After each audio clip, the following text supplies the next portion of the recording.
पढ़ो कम, समझो ज्यादा। 4 मूर्खों की कथा। वैताल ने राजा से पुनः कहा, राजन, रमणीय जयपुर में वर्धमान नाम का एक राजा था। उसके गांव में वेद वेदांग पारंगत विष्णु स्वामी नाम का एक ब्राह्मण निवास करता था। वह राधा कृष्ण का भक्त था। उसके 4 पुत्र थे जो विभिन्न व्यसनों में लगे रहते थे। वे जैसा निंदित कर्म करते थे वैसा ही उनका नाम भी निंदित ही हो गया। पहला पुत्र द्युतकर्मा था, दूसरा व्यभिचारी, तीसरा विषयी और चौथा नास्तिक था। संयोग से दुर्भाग्यवश वे सभी निर्धन हो गए। एक बार वे सभी अपने पिता विष्णु शर्मा के पास गए।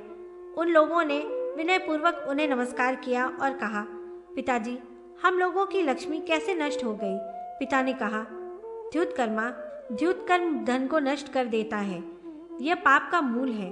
द्युतकर्म से व्यभिचार, चौर्य और निर्दयता आदि उत्पन्न होते हैं। ये महान दुष्परिणामकारी हैं। द्युतकर्म करने के कारण तुम्हारे द्रव्य का नाश हुआ। यह सुनकर उसने कहा, पितृचरण, आप मुझे कृपया धन प्राप्ति का सही मार्ग बताएं। पिता ने कहा, तीर्थ और व्रत के प्रभाव से तुम्हारे पाप नष्ट हो जाएंगे। तुम अपने माता पिता की बातों पर ध्यान दो, उनका कहना मानो। तदनंतर पिता ने द्वितीय पुत्र से कहा, पुत्र, तुम व्यभिचारी हो। वैश्या का संग बड़ा अशुभ है। तुम इस अशुभ कर्म को त्याग कर ब्रह्मचर्य पूर्वक ब्रह्मपरायण हो। ब्रह्मचर्य व्रत धारण करो। तृतीय पुत्र विषयी से कहा, मांस और मदिरा सदा पाप की वृद्धि के कारण है। इनके द्वारा तुम चौर्य कर्म करोगे और नरकगामी होगे। इसलिए तुम ऐश्वर्य संपन्न जगतपति सर्वोत्तम भगवान विष्णु के निमित्त द्रव्यों को समर्पित कर मौन होकर भोजन करो। और अपने नास्तिक पुत्र से कहा, तुम देव निंदा आदि नास्तिक भाव को छोड़कर शुद्ध आस्तिक मार्ग का अवलंबन करो। आत्मा शुद्ध बुद्ध एवं नित्य है और महादेवी चंडिका महाशक्ति है। सभी प्राणियों की हृदय गुहा में स्थित देवांगन परमात्मा के अंग हैं। उनका ज्ञान प्राप्त कर पाप की शांति के लिए उनकी पूजा करो। यह सुनकर वे चारों पुत्र अपने पिता के द्वारा निर्दिष्ट साधनाओं में प्रवृत्त हो गए और सुंदर ज्ञान की प्राप्ति के लिए सर्वेश्वर शिवजी की आराधना करने लगे। भगवान शंकर ने वर्ष भर में उन्हें संजीवनी विद्या प्रदान की। वे संजीवनी विद्या प्राप्त कर एक वन में आए और वहां बिखरी व्याघ्र की अस्थियों पर विद्या की परीक्षा करने लगे।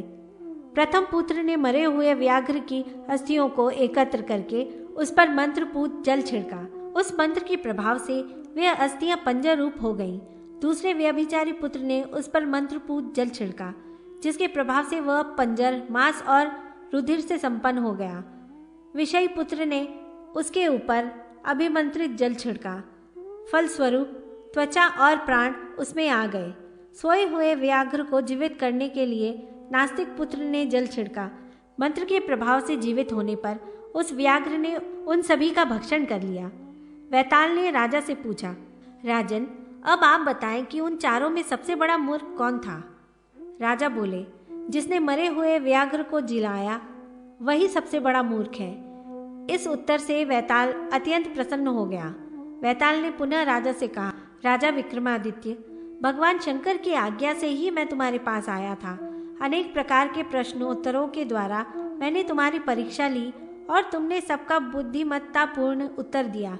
इससे मैं बहुत प्रसन्न हूँ।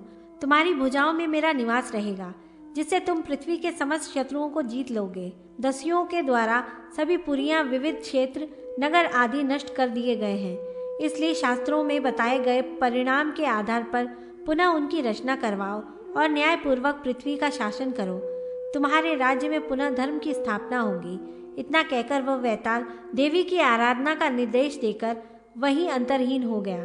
राजा विक्रमादित्य ने मुनियों की आज्ञा से अश्वमेध यज्ञ किया और वह चक्रवर्ती राजा हुआ।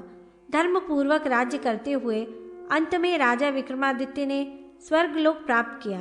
राजा विक्रमादित्य के स्वर्ग गमन को जानकर शौनक आदि महर्षियों ने लोमहर्षण सूतजी महाराज से पुनः इतिहास एवं पुराण की पुण्यमयी कथाओं का श्रवण किया और फिर आनंदित होते हुए वे सभी अपने अपने स्थानों की ओर चले गए।